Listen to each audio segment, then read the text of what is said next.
Okay, this is Dr. Mark Miney, and I'm just testing to see how this works and see if it will suit my needs. So, the biomimetic carboxysome project.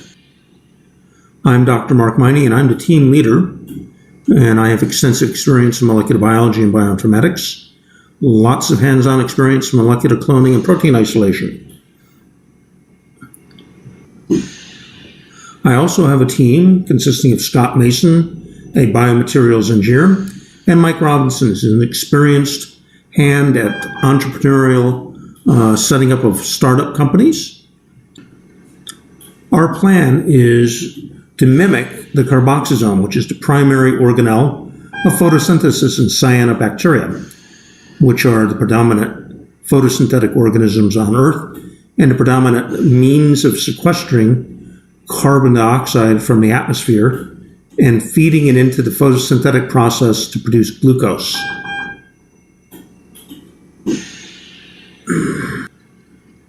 Our plan is to take an already existent CO2 harvester that we've developed that literally sucks CO2 out of ambient air and then repumps it into a system where we can contain it, mix it with hydrogen, and then add it to any kind of bioreactor or reaction chamber to convert the CO2 into a variety of products or feed organisms or what have you.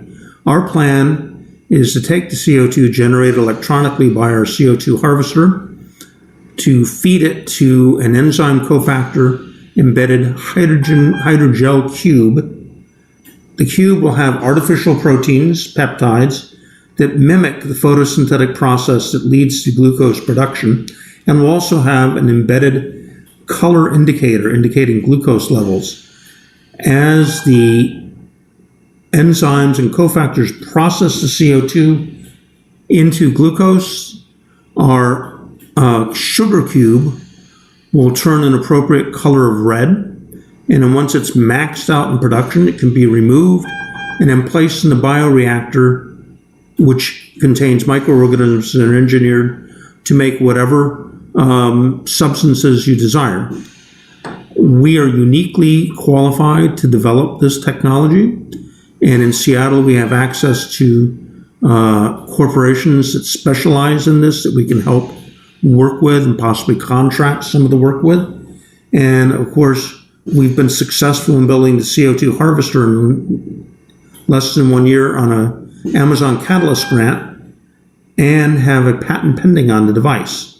So we anticipate being able to develop a prototype of this biomimetic carboxysome within a year of receiving our NASA grant.